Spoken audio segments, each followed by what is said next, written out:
Good morning, Mr. Mackenzie. Good morning, class. Now I'm sure each of you is aware of the murderer in Whitechapel through the papers, and that naturally your interests are piqued as detectives.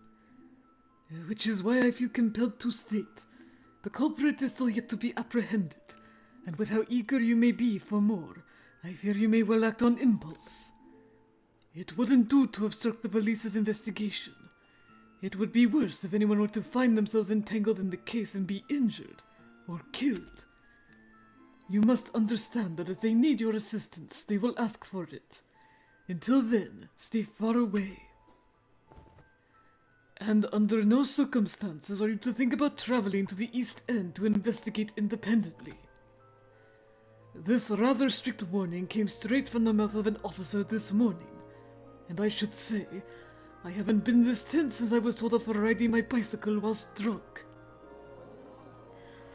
Riding your bike while drunk? Mr. Mackenzie! The poor man seemed to radiate exhaustion. Incidentally, Mr. Holmes, Mr. Watson, an exception has been made for you two at the request of Inspector Lestrade of Scotland Yard. They're to send a carriage to the Academy's front gate after school, after which you'll be taken to the scene. Huh. He must be desperate to send for help through the Academy. Really? I think it's about time they asked. Holmes said this in a disinterested tone, but his fists began to clench with anticipation, and his eyebrows raised exquisitely from all the inquiries he had in mind. Ah, exquisitely raised eyebrows. If you have any materials you believe will benefit them, they have asked you to bring those as well. Of course. Huh? Aren't they back at the office? I carry my work with me at all times, just so I may be well prepared for whenever the inspector finally thinks to summon us. Well, I applaud your enthusiasm. The bell signaling the end of registration chimed. Mr. Mackenzie left the classroom. I'd like to come, too. Can I be one of the things you bring?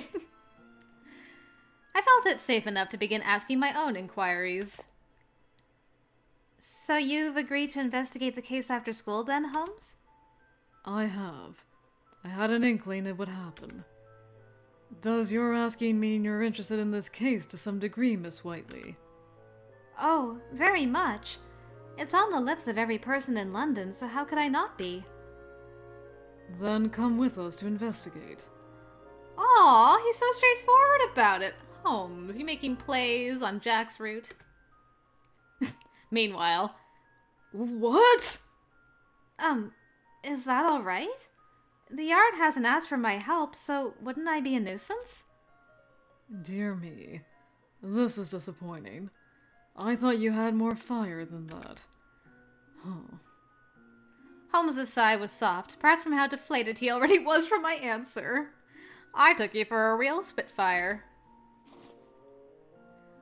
Recall that, should you ever be ever so inclined to participate, you do have Her Majesty's ring. That this case has outwitted everyone thus far is the very reason I feel your simple-minded reasoning may be precisely what's needed.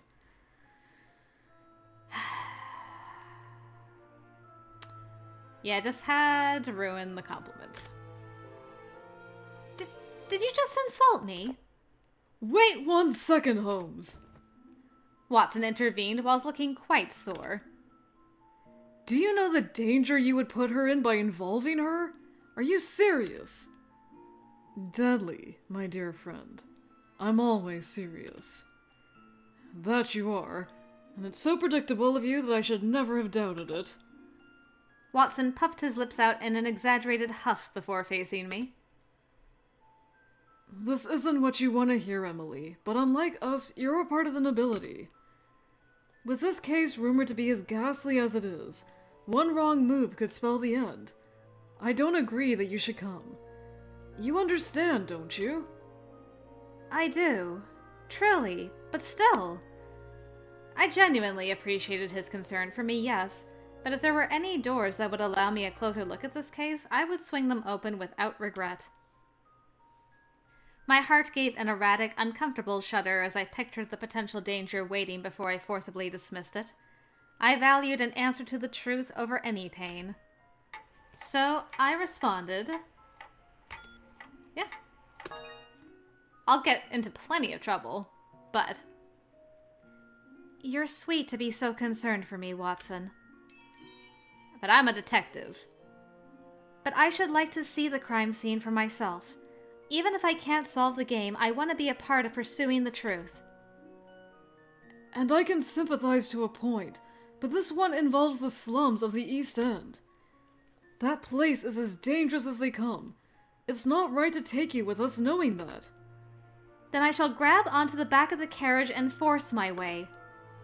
But Emily... There's no point in arguing, Watson. Holmes was clearly pleased and quickly moved on to considering the details of their upcoming case, whilst Watson sulked with doubt but relented, resigned to the fact that he would never convince either of us otherwise. I'm so looking forward to doing the duo route for those two, because I want to know how she's going to manage to swing both of them at the same time. Then we shall depart immediately. And we did, mentally preparing ourselves to visit the stage of the most recent murder to take place. I'm so pleased he wanted her to come. Oh! There you are! You certainly took your time, didn't you? Come along now! The first person we met was the sergeant, who had been waiting as we were instructed just outside Harrington's gates. I shall be responsible for escorting you. Come in if you would. What's this?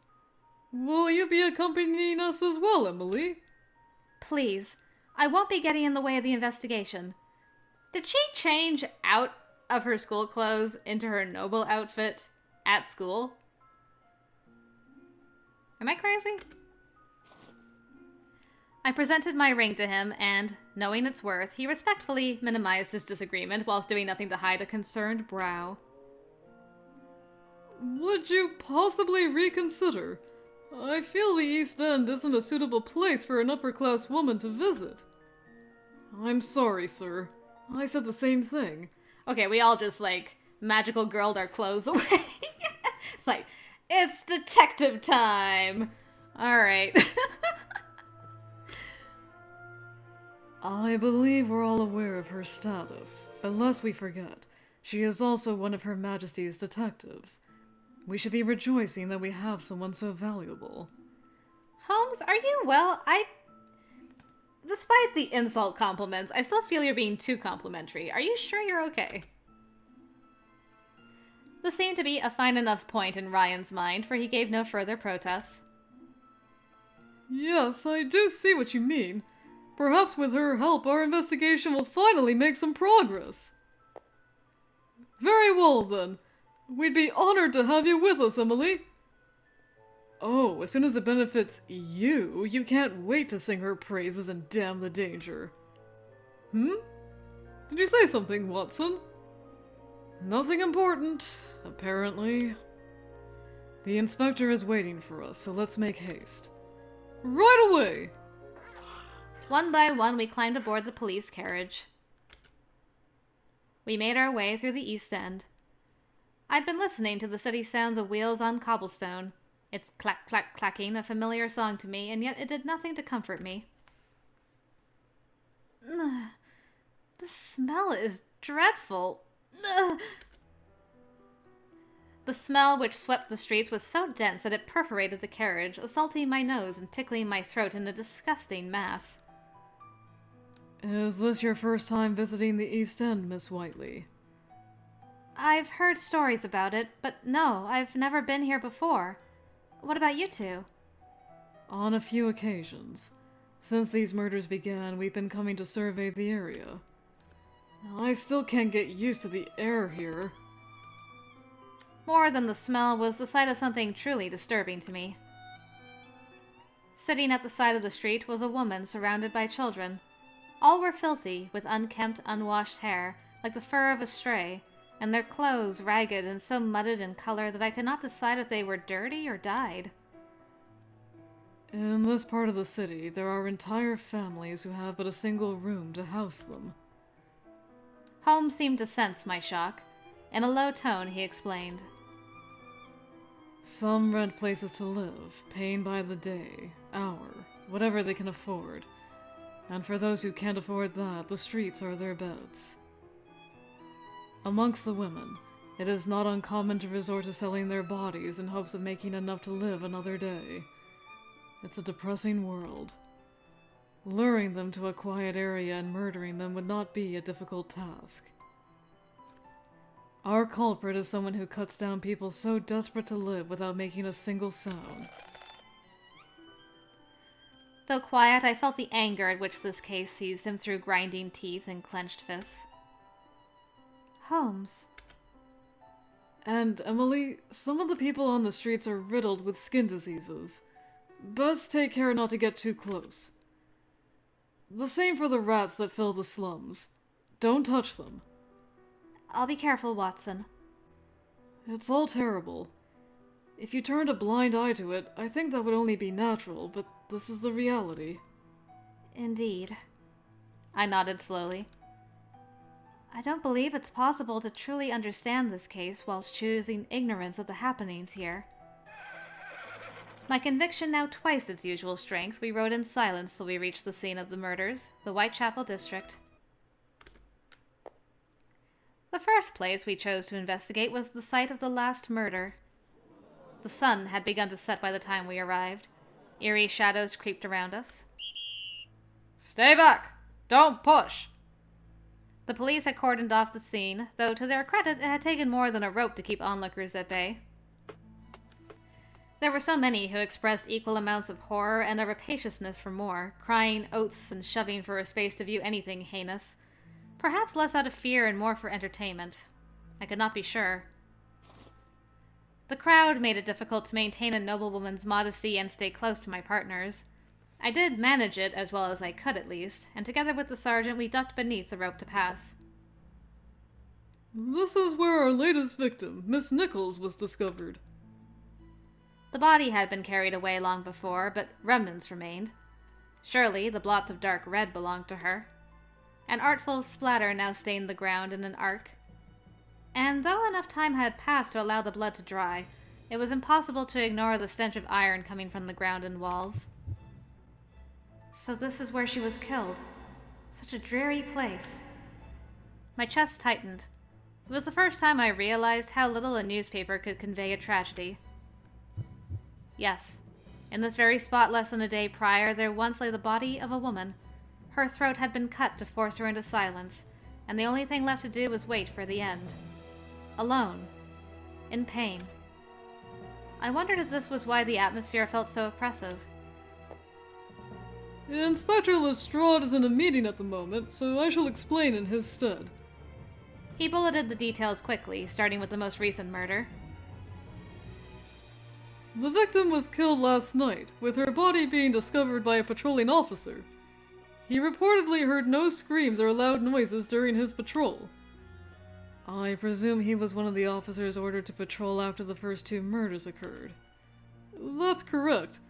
Vast numbers of officers from Scotland Yard have been assigned to the area every night to prevent our killer from acting. And yet, And there were no suspicious people witnessed in the area. None, I'm afraid. The body had been immediately taken for autopsy. Ryan stiffened. There was also something very distinctive about the fatal wound. Up till now, it has always been to the throat, with various stab wounds and cuts being found elsewhere on the body.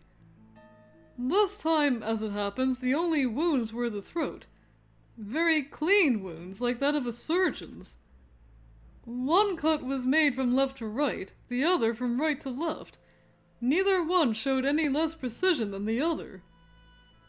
That makes it impossible to tell which hand is the killer's dominant one. Any potential suspects? Nobody. The evidence gave us absolutely no leads. Our currently compiled list, all speculative mind you, includes doctors, butchers, those of unsound mind, foreigners, and those who bear an open grudge against prostitutes. Foreigners? Our one clue to narrowing that list down is from this particular murder. We believe such injuries would only be possible in the hands of an experienced surgeon. Now wait 1 minute! Doctors are people who dedicate their lives to helping others! Just as Watson sought to make a stand, he was interrupted. Listen here! How long are going to take you bloomin' idiots to catch Jack the Ripper? Them bobbies are a waste!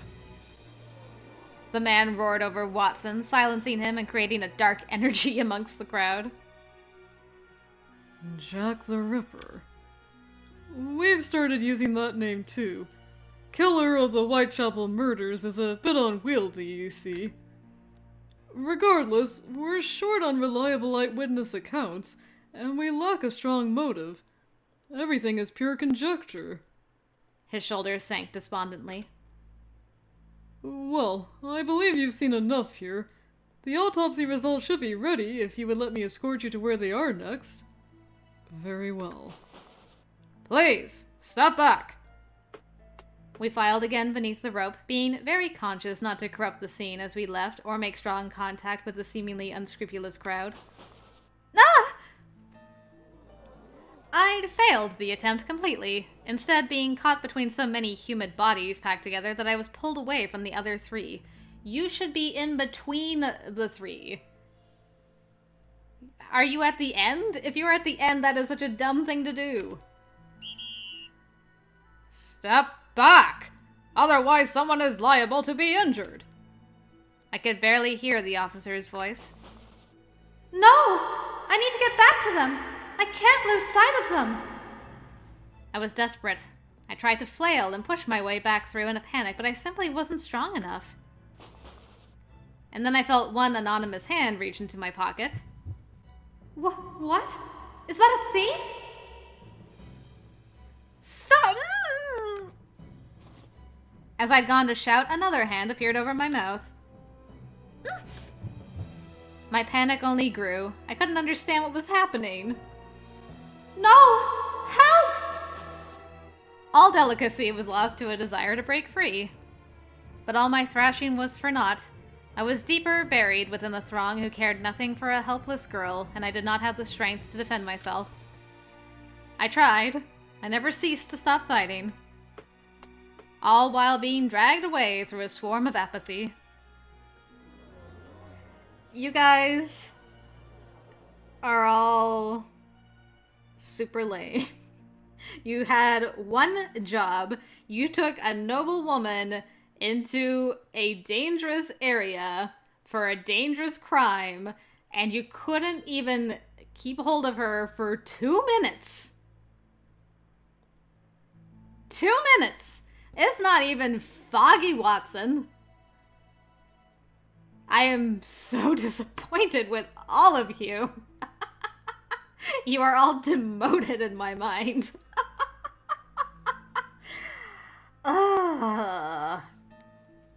Anyway. There are so many people here. Emily, how are you? Emily! Where are you? Watson, don't tell me. She can't have gone far. Let's look around. Now you look around. All right, miss. Hand over your money and all those pretty things you got on you. I'll let you go if you do. I would never. Little tot. Think I won't rough you up a bit, do ya? He edged closer, my wrist gripped between his hand to the extent that it hurt. I didn't know how I had answered him then, because fear kept me from moving. God, I need to find Holmes and Watson. I met eyes with the man, every part of me shaking, but I summoned the last bit of courage I could find within me. Racked nerves turned into a sudden outburst of strength as I brought the heel of my shoe down on his foot. Go, Emily! Gah! It worked. His grip loosened for a split second, just enough time for me to pull my hand away. Christ! You! Stop ruining! Never! Run, Emily! Run! Run out of sight! There was but the one thought as I dashed through the East End, which, directionless as it already felt to me, had now begun to fill its streets with an evening fog. Ah, my old friend, the fog. I risked diving further into the maze by turning into a concentrated alleyway. All my hopes were placed in becoming lost in the haze and darkness. I never looked back. For once, I'm grateful for the fog. I hope he can't find me. My running only ceased when I heard no footsteps behind me. I continued to walk deeper in whilst catching my breath, my path ahead growing slimmer. When the shadows were at their darkest and the building nearby sheltered me, I stopped to survey my surroundings, finally feeling as secure as one could in my circumstances. The area was deserted. What if I were to stay here? I'm surely a long way from where I was now. Would it be better if I found my way back to where we were separated? But what if that man is still looking for me? My thoughts kept going in circles, each point leaving me completely undecided, when I heard someone other than me for the first time since entering the alleyway.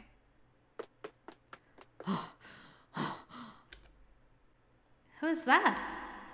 Someone was approaching. But with the fog as it was now, I could not see who they were. Oh boy, it's time.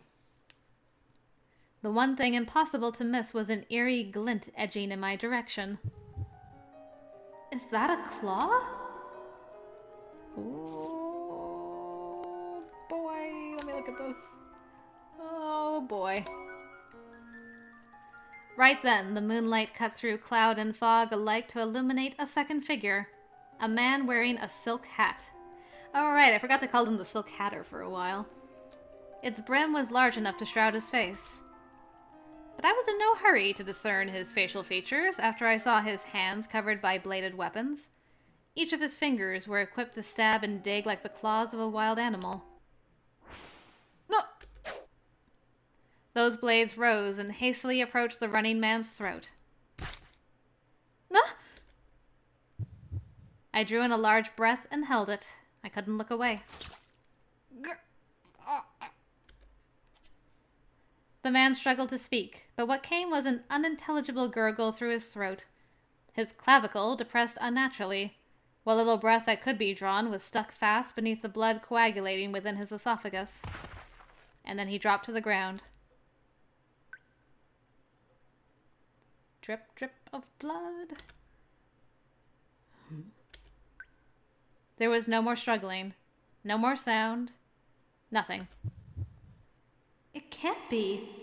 How? He didn't even have time to scream before he...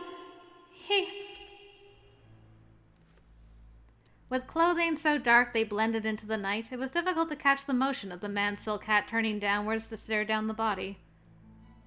There were two other things I could see. His claws, now polished and red, and mid-length hair which was nearly as light in color as the moon. When I finally took a breath, I choked. The smell of blood was so unusual and all-consuming that I wished I could vomit the taste from my mouth. My heart banged at a pace I could not keep up with. My palms were sweating. Terror was the only thing keeping me on my feet. I knew that if any muscle in me relaxed, I would collapse to the ground. Oh boy. I remember this from the intro. Terrifying. If he notices I'm here, he'll kill me. I didn't want to die. I didn't want to die. Please run. Why? Why can't I move? I need to get going. What is wrong with me? If I stay here, I'll... The sweat dampened my back. The panic overwhelmed me, and I let out the breath I'd been holding. Let's go, Emily. Come now, quickly! Time was short, and I'd willed myself to turn away from the sight. I could run away from this. I could survive this. I took my first step and fell over. Oh, he was waiting there. Okay, great. Hello there. Nah! A low whisper rumbled behind me. I couldn't even scream. No! He's noticed me! There was nothing I could do. Ah! Don't make a sound. Again, I felt my mouth being covered by an anonymous hand. claw. I felt the piercing, sudden cold of iron against me. The dead man's blood, which lined his claws and was the only warmth overpowering the chill, filled my nose and mouth with a vile scent. This is it. I'm going to die just like that man! I shut my eyes. I didn't want to see my last moments. The only thing left to do was to wait for the last breath I would ever take. Don't move. Struggle and I'll cut your ice. So he didn't... He's realized who it is now. And he's like, oh no, but it's that girl I like. His voice trailed off as if he were distracted by something. You? Why? What? Everything seemed to stop in a different sense than when I was frightened. The voice close to my ear sounded familiar, and I dared to open my eyes. I saw white. Isn't that a handkerchief? Oh, you wore her handkerchief to work? Dude, you're killing people. Don't wear my handkerchief to murder people. Oh, it's unsanitary. Dude, no. I don't care if you washed it afterwards. No, not like this. His palm, the only part of his naked hand I could see, was indeed wrapped in a handkerchief. What's more, it was the same hand as Jack's injured hand from earlier in the day. No, that's ludicrous. But that handkerchief is mine, and that voice is... Jack? I heard a sharp inhale from the man behind me. Is that you, Jack? The tightening of my throat textured my voice into something hoarse and painful. I didn't know if the words could even be understood when spoken aloud. That's none of your business. His voice was equally low. As well as equally in pain, he answered with anguish. Listen to me. You need to leave the East End. Now. And ain't no word of what you saw here to another soul. If you do, I'll kill you. Understood? His threat balanced between sharp and on the verge of breaking. There was but one answer. I nodded. When I let go, start walking. Keep walking. Don't you think of turning round. The hand over my mouth slowly lifted.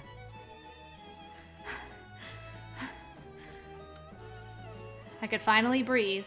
Every single intake of breath made me soar down to my lungs, but I had never been so grateful to know they would not be my last. Were I to turn now, that man, him, he would be standing there. So long as I did not see, it was my imagination at best, and I could live. If only I could turn around. I wanted to see his face. I wanted to confirm that he was there. I steeled my all, physically and mentally, clenching my jaw tighter than I ever had, as the need amplified to bursting. I had to remember my own words. It wasn't possible for me to truly understand if I chose ignorance. Oh no. Jack! Go! No! I ran. As I did, rapid-fire theories and excuses were dawned upon and discarded. So many, so suddenly, that they began to pile up into a jarring mess. My chest still hurt, but I still kept running. How far have I gone now? Emily! Where are you? The voice came from farther ahead, and against what I thought myself capable of, I moved even faster towards it. Emily! Thank God you're safe! As soon as Watson saw me, he rushed over. I'm so sorry! If I hadn't lost sight of you, this must have been terrible for you. I wanted to respond. Emily? Are you alright? Are you injured? I placed a hand on my chest and breathed in as deeply as I could. Quite. No injuries. I was pushed along by the crowd and then I found myself lost. But I'm alright now. Yes, of course. You don't know how relieved I am. Holmes and I split up to search every corner of the city for you. Forgive me for worrying you. You really have no idea. I need to let him know I found you. Right. You sure you're alright?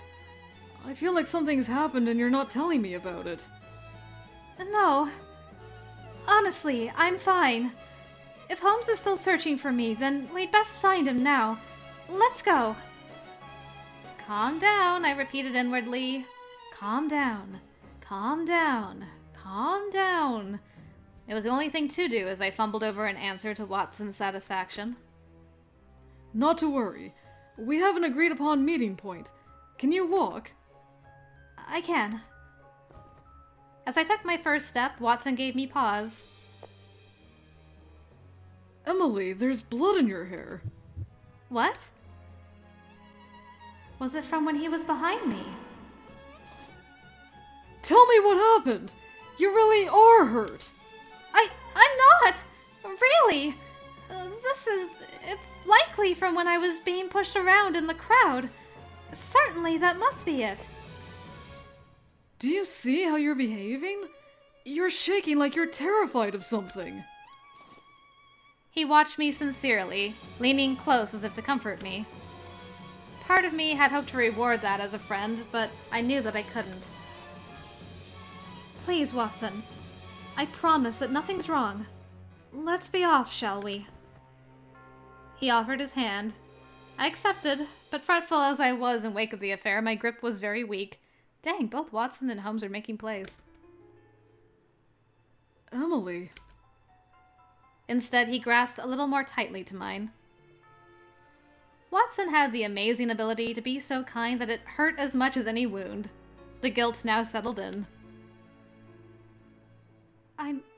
I'm sorry. I am. I hadn't meant for this to happen to you two. Let's keep our heads on for now and meet with Holmes. Hold tight, alright? Certainly. Thank you, Watson. With his support, we moved at a steady pace until our destination. Watson reacted first with worry. Holmes, of course, reacted with a healthy dose of admonishment. Naturally. How could this have happened? I'm glad you're safe, but whatever were you thinking? I'm so sorry, Holmes. He was angry, and rightfully so, but he must have been beside himself not knowing where I was. We shall like to escort you home by carriage. Right this way, ma'am. Nothing felt quite real as we left the East End. None of what I saw was a dream, was it? No. I wish it were, but today was real. I placed my hand on my cheek to remember the prick of those claws. The memory of their chill was real enough to me. His voice. That handkerchief. I wish I could believe it wasn't Jack. There was the Jack who gave me a letter and thanked me. There was the Jack who slit the throat of a man without pause. As the two merged into one in my mind, I felt strained for solace, the concept alone becoming much too sad. Upon arriving home, and in a rather predictable fashion, I was met with one of Pendleton's lectures. He had been made aware of the incident after I was lost. From what I could gather, the Yard chose to contact him as a precaution. I swear it, when the police were at the front door, I thought my heart was going to stop for good. Never in my wildest conceptions did I place you in the East End. Not with Jack the Ripper prowling its streets. What if you had been killed? I was silent. I must ask that you think long and hard about whether what you did was right. Did your presence in the East End allow Scotland Yard to find any new clues? Did your presence benefit Holmes and Watson? You're right. The answer is no. To both of those. The lecture brought me to absolute shame. All I did was flee the scene. I never investigated anything. Now that I am safe and can think clearly, my position is unmistakable. I am privileged. I am pampered. I am powerless. Should I choose it, I could live this day in ignorance for the remainder of my life. I could attend school, accept a man's hand, and then live happily ever after with a fortune I did not earn. And London would forever remain beautiful. I looked at Her Majesty's gift on my finger. Am I a worthy recipient of this ring? I do believe you possess an abundance of courage and wisdom. You resemble your mother very much in that regard. Is this to comfort me? I wouldn't lie. She was always a kind, lively person with a wealth of ideas, and she never turned away from those in need. I am certain there are many who owe a debt to her, great and small. That the people of London are eager to lend you their ears is a testament to what she and others like her realized. With that ring, your trust is unquestioned, not because of your personal achievements as a single bearer, but because it symbolizes the achievements of many in the past. Please, never forget this. No, of course not. I really have been ignorant of so much all this time. With each new thought, the weight of what I'd seen and done grew heavier. I never considered Her Majesty's ring with the respect that was wholly due. I had respected it in a way I thought sweetly fulfilling, only to now see that without it, and even in some form with it, I was irrelevant to this case. Even after I retired to my room, the pain in my chest did not subside. There was only the shy grunt of wood as I opened one of my desk drawers. It was where I'd kept all of Jack's letters to me. My heart. My fingers caressed along the envelopes, some neatly folded, whilst others were creased from dangling pockets, until I picked out one just to hold. Jack, I have something I need to ask you. And something I want you to hear as well. There's so much I want to discuss with you that a letter wouldn't be enough to cover it all. And yet, I'm afraid. He felt so far away now, and in my heart was an unease that whispered how our relationship would never return to the way it was. I need to write him a reply, but what to even write? I didn't know. I only stood before my desk and continued to cradle his letter. Is that the end? Wow. What a heavy end to that.